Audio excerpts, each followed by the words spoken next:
은혜로운 찬양 감사드립니다. 참으로 힘이 느껴지고 하나님을 향한 우리의 마음을 더욱더 새롭게 가져가는 그와 같은 시간이라 믿습니다. 하나님께서 우리에게 주신 은혜가 참으로 깊고 큽니다. 그 은혜를 생각할 때마다 우리는 찬양을 드릴 수밖에 없지요. 똑같은 노래를 가지고 하나님을 찬양한다 할지라도 여러분 아마도 이런 경험을 해보시지 않았을까 싶습니다. 같은 찬양인데 어떤 날은 그냥 그렇게 불러지다가 어떤 날은 참 마음에 와닿을 때도 있고 그 찬양이 참 은혜가 될 때가 있고 야 그래 그렇지 마음을 다하게 되는 그런 찬양들도 있지요. 그런 시간들을 경험하고 느끼면서 날마다 하나님 찬양하며 이렇게 살아가면 얼마나 좋을까 이런 생각을 가져보는 것이 사실입니다. 그렇게 익숙한 찬양일지라도 새로운 마음으로 하나님을 생각하며 찬양할 수 있는 것, 이것을 새 노래로 찬양한다라고 표현을 하는 것입니다. 노래는 옛날 노래일지 모르지만 부르는 사람의 그 마음이 성령으로 충만해지고 감동감화되어서 그 부르던 노래들, 불렀던 노래가 새롭게 와닿아지고 하나님의 은혜를 더 깊이 묵상하게 되며 그렇게 또 길을 걸어가며 잠자기 전에도 찬양하고 기도할 때도 찬양하고 그저 찬양하고 얼마나 좋은지 모릅니다. 이와 같은 새 노래로 찬양하는 저와 여러분의 삶이 되기를 예수님의 이름으로 축복합니다. 지금까지의 말씀을 이렇게 쭉 살펴보면서 사도행전 1장에서 5장까지의 말씀을 보면은 초대교회의 모습이 이렇게 쭉 흘러가는 것을 볼 수가 있지요. 교회의 시작은 사람에게서부터 시작된 게 아니었습니다. 성령 하나님이 오순절날 강림하시고 그 성령의 충만하심을 입은 그 사람들이 복음을 전하면서 그러면서 사람들이 모여들게 되었던 것이죠. 그러면서 교회는 시작이 되었습니다. 그렇게 시작된 교회는 성령의 역사하심 가운데 성령의 인도하심 가운데 때로는 아픈 사람도 기적처럼 이렇게 낫게 되고 그리고 사람의 능력으로는 할 수 없었던 그와 같은 놀라운 기적과 표적들이 나타나는 그와 같은 현상이 예루살렘 교회에 이렇게 나타났었습니다. 그런데 이와 같은 모습을 보고 하나님을 바라보며 예수님을 새롭게 생각하고 돌아오는 사람들도 있었지만 그렇지 못한 사람들도 있었죠. 시기하고 질투하면서 그렇게 기사와 이적을 그리고 복음을 전하는 그 사도들을 잡아다가 옥에 가두기도 하고 큰 권력자들 앞에다가 이렇게 세워놓고 재판을 하기도 했던 그와 같은 일들도 있었습니다. 그러한 일들이 지나갈 때에 어떤 때는 하나님의 사자가 찾아와서 옥문을 열어주기도 하고 그래서 또 닫혀놓기도 하고 아주 기적처럼 풀려나는 그와 같은 일들이 있었죠. 또 죽임을 당할까 그런 두려움의 순간들도 있었지만은 예상하지 못했던 그 당시에 총망받고 명망 있는 율법교사 가말리엘이 이렇게 조언을 함에 따라서 또 풀려나기도 하고 하는 그런 일들이 이 초대교회 안에 있었습니다. 교인들이 힘을 쓸 수 있는 그와 같은 영역도 있었지만 힘쓰지 못하는 영역들 가운데 또 성령께서는 역사하시며 인도하시며 교회가 이렇게 확장되어져 가는 것을 보게 하셨던 것이죠. 기사와 이적만 있었던 것이 아니었습니다. 교인들은 모여가지고 성전에서 모이기도 하고 집에서도 모이기도 하고 그곳에서 말씀을 나누고 찬양도 나누고 그리고 떡을 떼며 음식도 나누면서 교제를 나누기도 했죠. 그렇게 지내다 보니까 가난한 사람들도 눈에 보였던 것입니다. 가난한 사람들 그대로 둘 수가 없으니까 그 3,000명, 5,000명 이렇게 몰려드는 사람들 가운데서는 하루 밥을 제대로 먹지 못하는 그런 사람들도 있었던 것이죠. 그 사람들을 돕기 위해서 재산을 파는 사람도 나타났습니다. 바나바라는 사람도 그랬고 아나니아와 삽비라는 비록 속이기는 했지만 그래도 그 흐름에 동참하려고 했던 그런 모습들도 보였던 것이죠. 이처럼 초대교회 안에는 성령께서 인도해 가실 때에 정말 다양한 모습들이 나타나는 것을 우리는 확인할 수가 있습니다. 성령께서 역사하시는 부분은 그저 이렇게 기적과 표적 가운데서만 놀라운 일, 인간이 할 수 없는 일, 그와 같은 일에서만 역사하시는 것이 아니라 그 사람들 성도들의 마음 가운데 생각 가운데 그 흐름 가운데 역사하시는 하나님이셨던 것이죠. 하나님께서는 친히 교회를 만드시고 이끌어 가실 때에 사람의 머리끝부터 발끝까지 그 생각과 그리고 몸의 힘, 마음의 힘을 통하여서 분명하게 역사하시는 분이셨습니다. 오늘 본문의 말씀에 보면은 또 초대교회에 성령께서 역사하시는 모습, 그 새로운 모습이 하나 나타나게 됩니다. 바로 말씀이 점점 왕성해져 가는 그와 같은 교회의 모습입니다. 성령께서 교회를 이끌어 가실 때 여러 가지 모습들이 이렇게 나타난다라고 말씀드렸는데 그 중에 하나가 바로 말씀이 점점 왕성하게 되는 그와 같은 특징을 보인다라는 것이죠. 그런데 이렇게 말씀이 점점 왕성해져 가는 그 과정 가운데에서는 살펴보니 평안한 때가 아니었습니다. 교회가 평안해질 때, 평안하게 든든히 서나가는 그 과정 중에 말씀이 점점 왕성해지는 그것이 아니었습니다. 교회가 갈등을 겪을 때에, 교회가 원망이 있었을 때에 그와 같은 과정을 거치면서 마지막 결과물로 말씀이 점점 왕성해지는 것을 말하고 있는 것이죠. 오늘 본문에 있는 말씀은 갈등부터 이렇게 시작을 합니다. 그리고 결과로 말씀이 점점 왕성해졌구나, 이렇게 결과를 맺고 있지요. 여러분, 말씀이 왕성한 교회는 어떤 교회이겠습니까? 7절 말씀을 한번 보시기 바랍니다. 7절 말씀 띄워주실 수 있을 것 같은데, 하지만 제가 말씀드리겠습니다. 말씀이 이렇게 점점 왕성하게 되면은 무슨 일이 벌어지는가? 바로 제자의 수가, 예루살렘에 있는 제자의 수가 심히 많아진다라고 이렇게 얘기했습니다. 제자의 수가 심히 많아진다는 말이 무슨 말인지 혹시 아시겠습니까? 질적으로 성장한다는 이야기입니다. 말씀이 흥왕하게 되며 말씀이 왕성하게 전파되어지고 그 말씀의 능력 가운데 있게 되면 어떤 사람들이 늘어나게 되냐면 하나님 말씀대로 살겠습니다. 예수님의 가르침대로 제가 순종하며 따라가겠습니다. 그렇게 결단하는 제자의 수가 늘어나게 된다는 것입니다. 베드로 사도의 그런 설교를 들으면서 감동 감화를 입은 사람들이 3,000명, 5,000명 이렇게 아주 크게 늘어났습니다. 그 사람들 가운데에서는 야, 그래, 베드로 사도가 저렇게 말씀 전파하는 모습을 보니까 뭔가 있구나. 그래, 예수님에 대해서 내가 새롭게 알았구나. 그래, 교회를 한번 나가봐야 되겠다. 그래, 교회에서 한번 예배를 한번 드려봐야 되겠다. 그와 같은 마음을 가진 사람들이 많았다라는 것이에요. 그런데 그저 교회에 와서 예배 드리고 그리고 식사도 같이 나누고 교제도 하고 이와 같은 삶에서 멈췄다라는 것입니다. 하나님의 말씀을 배우고 익히며 또한 그 말씀대로 내가 살아가겠습니다. 결단에 이르는 그와 같은 제자로서의 삶으로 나아가지 못했던 그와 같은 한계가 있었다라는 것이죠. 그런데 하나님의 말씀이 점점 왕성하게 전파되고 그 말씀의 능력이 임하게 되었을 때 그저 그렇게 교회만 왔다 갔다 하는, 예배만 드렸다가 말았다가 하는 그와 같은 신앙생활에서 이제는 그들의 삶을 하나님께 드리겠습니다.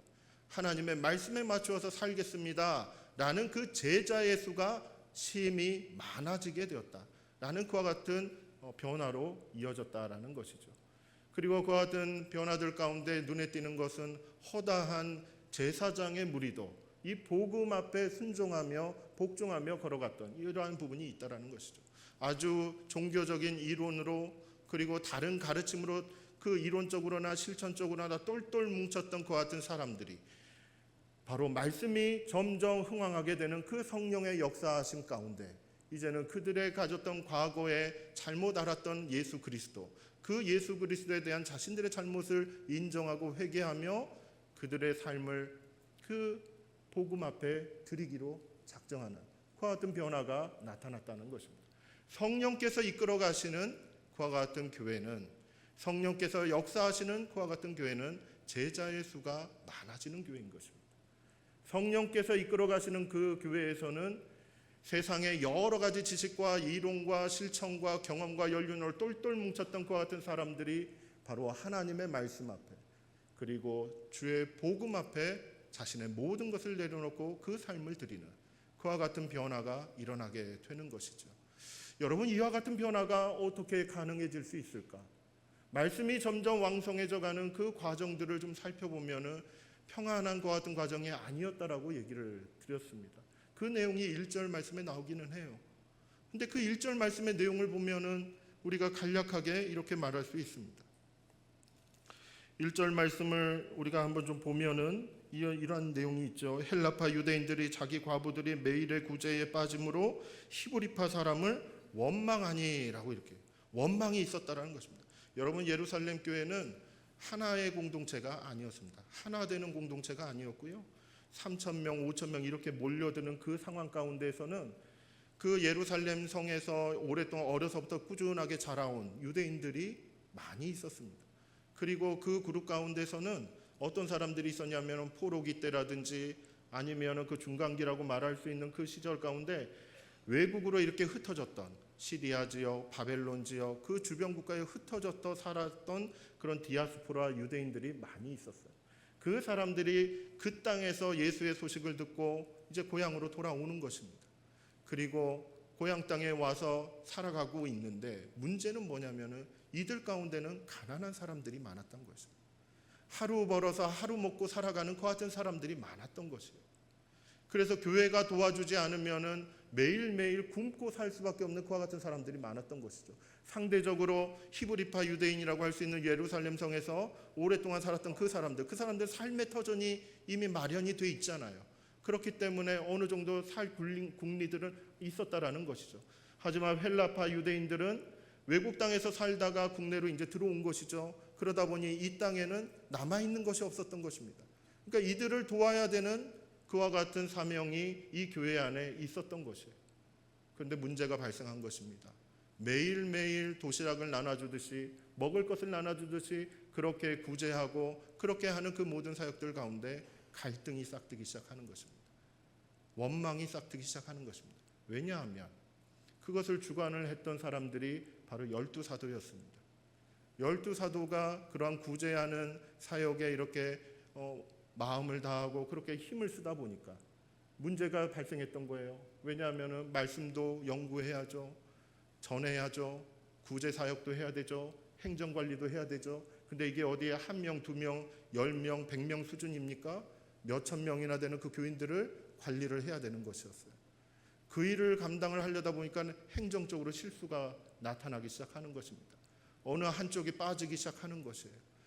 팔은 안쪽으로 굽는 것인지는 어떤 것인지는 모르겠지만은 히브리파 과부들에게는 이것이 지원이 매일매일 나가고 있었던 거죠. 그런데 헬라파 과부들에게는 이것이 좀 빠지기 시작한 것이에요. 그러니 한쪽에서는 원망이 싹트는 것이죠. 왜 우리는 빼뜨리냐? 왜 우리는 빠질 수밖에 없느냐? 이것에 대한 원망이 싹트었던 그와 같은 예루살렘 교회였던 것입니다. 2절 말씀을 한번 보겠습니다. 2절 말씀 한번 보여주시면 감사합니다.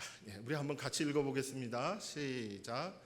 12사도가 모든 제자를 불러 이르되 우리가 하나님의 말씀을 제쳐놓고 접대를 일삼는 것이 마땅하지 아니하니, 이렇게 이야기를 하는 사람이 바로 12사도였죠. 사도들이 그 원망하고 그 갈등이 일어나는 그 상황을 보니 가만히 돌아보니까 본인들이 담당했던 일에 뭔가가 문제가 발생한 거였거든요. 그런데 이래저래 기도하며 문제를 분석해보고 이래저래 의견들을 모아보니까 아하, 하나님 말씀에 더 집중을 하고 말씀으로 감동 감화시키며 이 사역들이 원활하게 이어져야 되게끔 해야 되는데 이 일도 하고 저 일도 하고 요 일도 하고 하다 보니까 어느 하나에 집중하기가 어려운 그와 같은 실정이었다라는 것입니다. 그렇기 때문에 결국은 교회가 힘들어지는 그와 같은 일이 있었죠. 그래서 이 사도들은 이렇게 결단을 내린 것입니다. 4절 말씀을 한번 보여주십시오. 4절 말씀을 보시면 우리는 오로지 기도하는 일과 말씀 사역에 힘쓰리라. 이 사역만큼은 이 사도들이 할 수밖에 없는 사역인 것이죠. 다른 누군가가 대체할 수 있는 그와 같은 영역이 아니다 보니까 이 사도들은 기도하는 것과 말씀 사역에 집중을 하며 이처럼 다양한 일들을 다 소화할 수 있는 그런 여건은 아니다 라고 이렇게 얘기한 것입니다. 여러분, 말씀이 흥황되어져가는 그와 같은 과정 가운데는 갈등이 있었다는 것이죠. 그런데 그 갈등의 그 내면을 들여다보니까 사도들이 말씀에 집중하지 못했던 그와 같은 현실들이 있었던 것입니다. 그와 같은 현실들을 타개하기 위해서, 좀 더 개선하기 위해서 했던 방법이 무엇이겠습니까? 바로 이 구제하는 사역을 다른 사람에게 맡겨야 되겠다라고 이렇게 결단을 내리게 된 것입니다. 3절 말씀을 한번 보시기 바랍니다. 3절 말씀을 보시면은 형제들아 너희 가운데서 성령과 지혜가 충만하여 칭찬받는 사람 7을 택하라. 우리가 이 일을 그들에게 맡기고 라고 이렇게 전하고 있죠. 형제들아 너희들 가운데서 성령과 지혜와 그리고 칭찬받는 그 사람들 7명을 선택을 해주면 그 사람들에게 이 구제하는 사역을 맡기겠다라고 이렇게 결단을 내린 것입니다.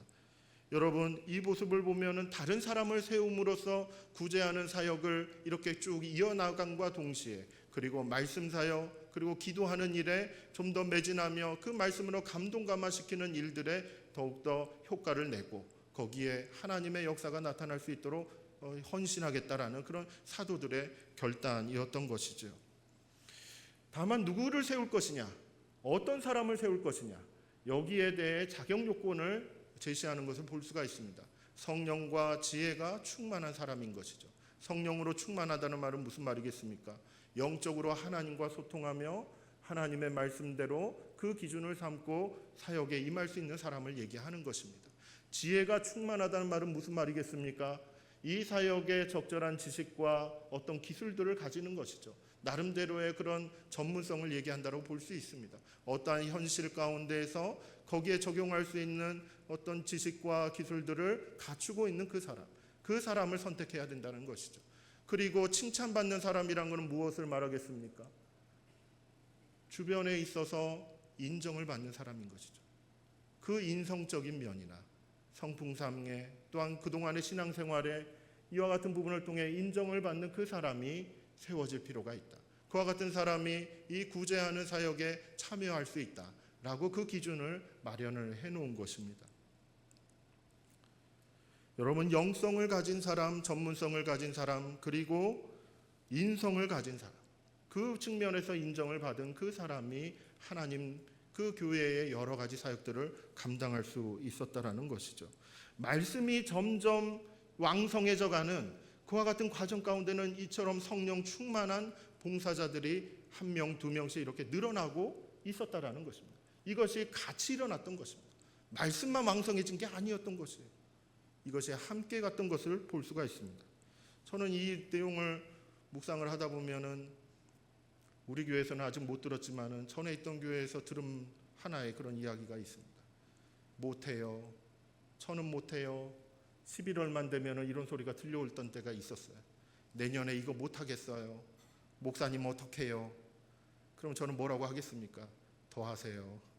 기도해야 돼요. 성령님께 물어보세요. 저는 이 얘기밖에 못합니다. 그러니 올해 연말쯤 돼서 저한테 오실 때에는 이 대답을 기대하시고 오셔야 됩니다. 아셨죠?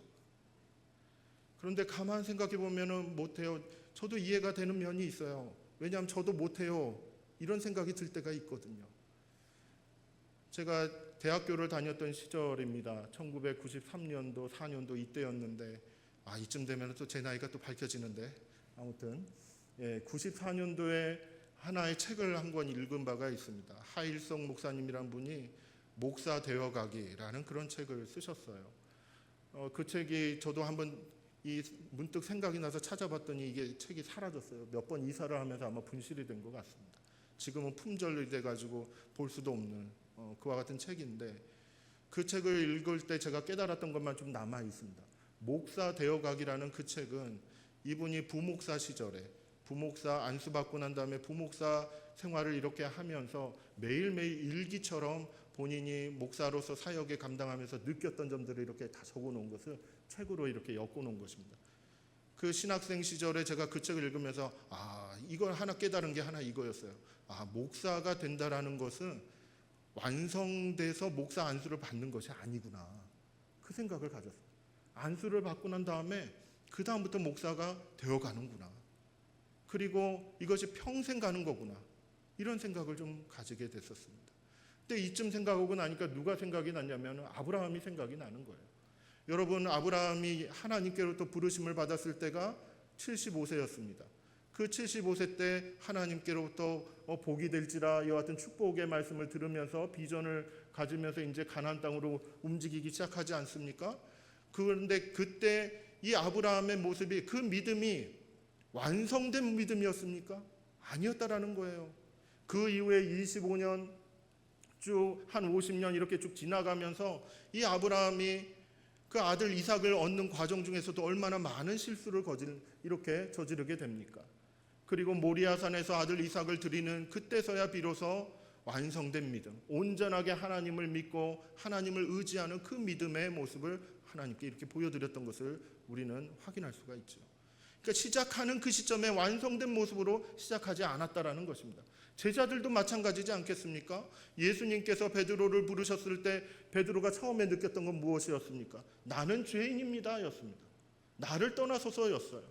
그리고 제자들을 향한 예수님의 그런 가르치심과 어떤 사역이 진행될 때마다 제자들을 향해서 예수님이 하셨던 줄기차게 말씀하셨던 그 표현이 하나 있습니다. 이 믿음이 적은 자들아 였어요. 3년 동안 제자들은 그렇게도 그 말을 많이 들으면서 십자가 그 일을 경험하고 성령님 오시는 그날까지 그 소리를 들으셨다는 거예요. 그렇게 제자들은 처음에 불렀을 때 완성된 모습으로 불려진 바가 아니라 예수님과 함께 동고동락하면서 그 믿음이 자라고 지식이 자라고 성령 충만한 가운데서 드디어 역량 있는 하나님의 일꾼으로서 그 역할들을 감당하게 됐다라는 것이죠. 이와 같은 모습을 볼 때 못해요 라는 그와 같은 마음은 결국은 성령이 임하셔야만 가능합니다. 성령님이 나와 함께 하셔야지만 나는 할 수 있습니다. 이와 같은 믿음의 고백으로 바뀌어져야 함을 믿는 것입니다. 여러분, 진정으로 우리 연세교회가 말씀이 점점 왕성해지는 그와 같은 교회로 변화되고 또 발전해 가기를 원한다면 여러분, 우리는 성령으로 충만한 봉사자들도 많아져야 하는 것입니다. 그와 같은 과정 가운데 하나님께서 주시는 말씀 그리고 하나님께서 역사하시는 그와 같은 놀라운 사역들 가운데 우리는 하나님이 이끌어 가시는 교회 그리고 성령께서 역사하시는 그 교회의 모습을 우리는 경험할 수 있게 되는 것이죠. 본문 말씀을 묵상을 하다 보면은 한 가지 눈에 띄는 것이 있습니다.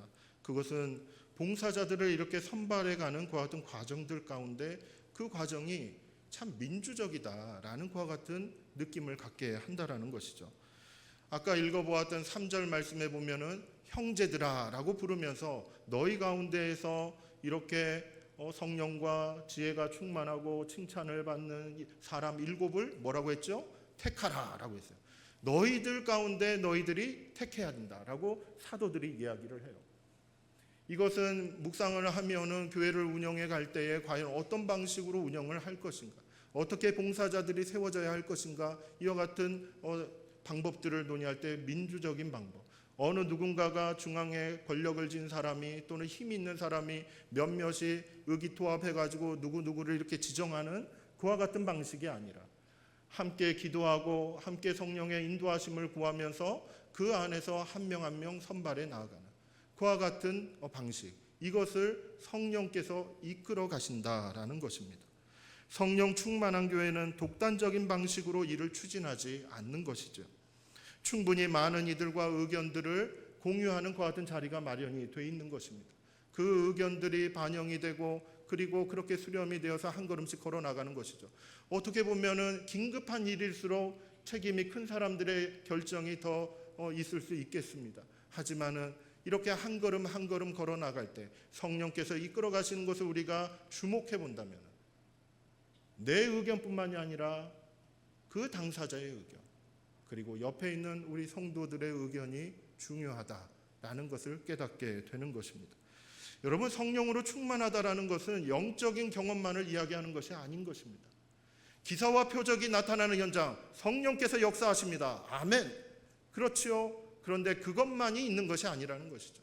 우리가 사도행전 1장에서 5장까지 쭉 보아왔던 것처럼 담대함의 그런 심정적인 변화도 있다라는 것이죠. 강력한 하나님의 말씀의 능력에 따라 사람들이 변화되고 하나님께로 돌아오는 역사도 있다라는 것이죠.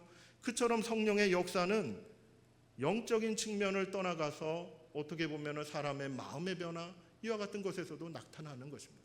그런데 오늘 말씀을 보면 교회 공동체가 운영되는 그 운영 방식에도 성령께서 역사하시는 부분들이 있다라는 것을 깨닫게 되는 것이죠. 단지 영성적인 어떤 감각만으로 자기 주장을 앞세우는 방식이 아니었다라는 것입니다. 서로 간의 의견들을 하나로 묶어가는 그와 같은 방법들을 찾고 추구해가는 같은 노력들이 있었다라는 것이죠. 여러분, 민주적인 방법 잘 아실 것입니다. 그런데 그 민주적인 방법들을 추구해가고 실천해가는 데 있어서 왜 성령의 충만하심이 중요할까요? 왜 성령의 충만하심이 중요할까요? 교회는 다양한 사람들이 모여 있습니다. 다양한 배경과 경험과 의견과 이런 사람들이 다 모여 있어요. 누군가 A라는 의견을 내면 누군가는 B와 C를 얘기합니다. 아니면 정반대 쪽에 D를 이야기하는 사람들도 있어요. 이 많은 사람들의 의견이 하나로 모아지려면 여기서 어떤 것이 필요하겠습니까? 성령께서 역사하시고 지도하시는 부분이 필요한 것입니다. 왜냐하면 성령께서 우리 각자의 마음들과 생각들과 그 판단들을 주관하시고 이끌어 가실 때 높일 자들은 높이시는 겁니다. 낮추실 자들은 낮추시는 것입니다. 그 과정을 통해 하나를 만들어 가시는 것이죠. 여러분, 하나님께서 이끌어 가신다라는 그 믿음이 있는 사람은 어떠한 결론에 이르게 되냐면 내 생각이 전부가 아니구나. 내 생각이 아니라 하나님의 생각이 있구나. 이것을 인정하는 것입니다. 그 하나님의 생각이 드러나고 나타나게 됐을 때 아멘, 알겠습니다 하나님. 이것이 내 뜻과는 좀 다르지만은 제가 내려놓고 하나님의 인도하심에 따라 한 걸음씩 걸어가겠습니다.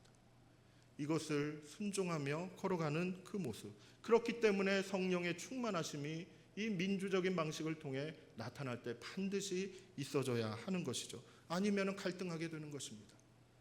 아니면 서로의 생각들이 내가 옳다 네가 옳다 이렇게 되는 것입니다. 그러면 교회 안에서는 성령은 사라져가는 것입니다. 서로 목소리 큰 사람만이 나타나게 되는 것이죠. 이것이 과연 우리가 원하는 교회는 아닐 거라고 여겨지는 것이죠. 말씀이 왕성한 교회로 변모되어져가는 변화되어지는 그 과정은 그저 하늘에서 뚝 하고 떨어지는 그와 같은 내용이 아님을 우리는 발견하게 되는 것입니다. 성령께서 여러 사역들을 주관해 가시는 그 같은 과정 가운데는 성령 충만한 사람들의 그 생각과 판단들이 여러 갈래 있지만 그것이 하나도 모아지는 이 모든 논의와 토의와 또한 마음의 하나됨, 때로는 겸손함, 때로는 내려놓음, 이와 같은 과정 가운데 성령께서는 역사하시는 것입니다. 우리 교회가 말씀이 점점 왕성한 교회로 변모되어져 가기를 원하는 것이 우리의 마음이겠죠. 그렇다면 성령 충만한 사람들이 모여야 합니다.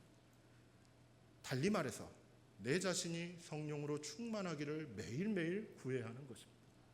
교회의 일을 생각하든 가정의 일을 생각하든 이 나라의 일을 생각하든 그 안에서 성령 충만한 가운데 이해하고 하나님의 인도하심을 믿고 한 걸음씩 따라가고자 하는 그런 믿음의 노력들이 필요한 것이죠.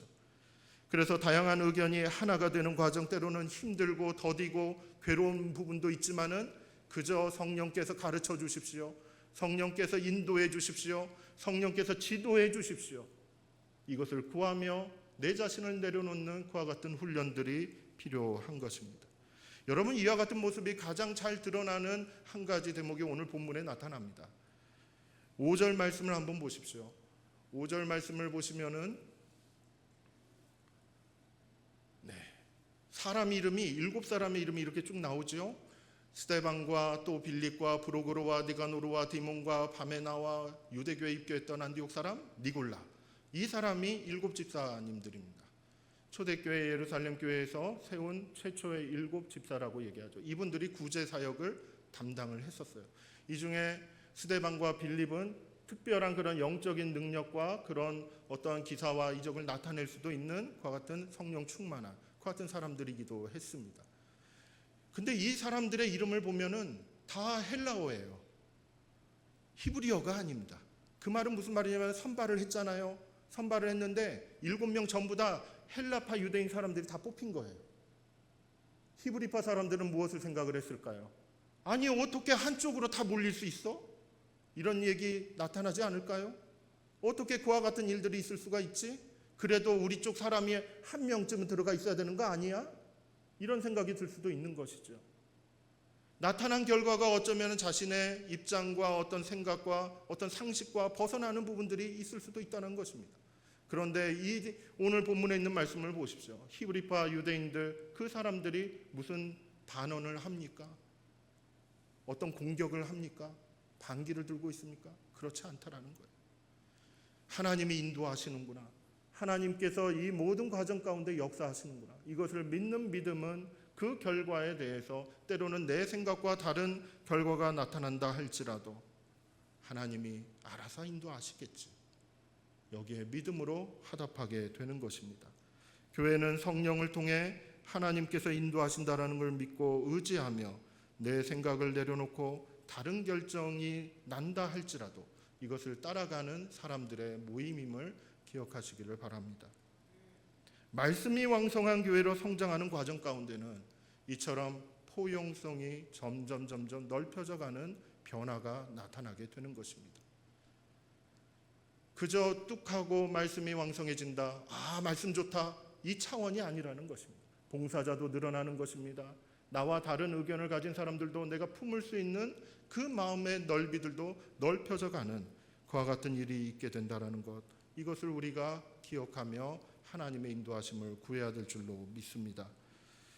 교회의 결정과 진행 과정을 지켜보면서 하나님이 인도하시는 그 손길을 묵상해 갈 때에 그저 성령께서 내 마음을 주장하시고 우리 교회를 하나로 묶으시고 그리고 평안하여 든든히 서 나아가는데 한 걸음 한 걸음 걸어가게 하시는 것, 이것을 기대하게 되는 것이지요.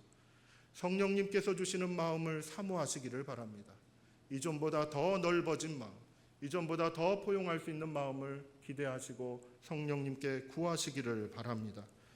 말씀이 점점 왕성해지는 교회를 향해, 그리고 제자의 수가 점점 많아지는 교회를 향해, 그리고 허다한 무리들이 그 자신들의 이론과 경험으로 똘똘 뭉쳤던 그 사람들이 예수님의 복음 앞에 엎드려지며 그렇게 새로운 삶을 결단하는 그와 같은 일들이 나타나기를 원하는 것, 그와 같은 변화가 일어나는 것, 우리가 기대하는 것이지 않겠습니까?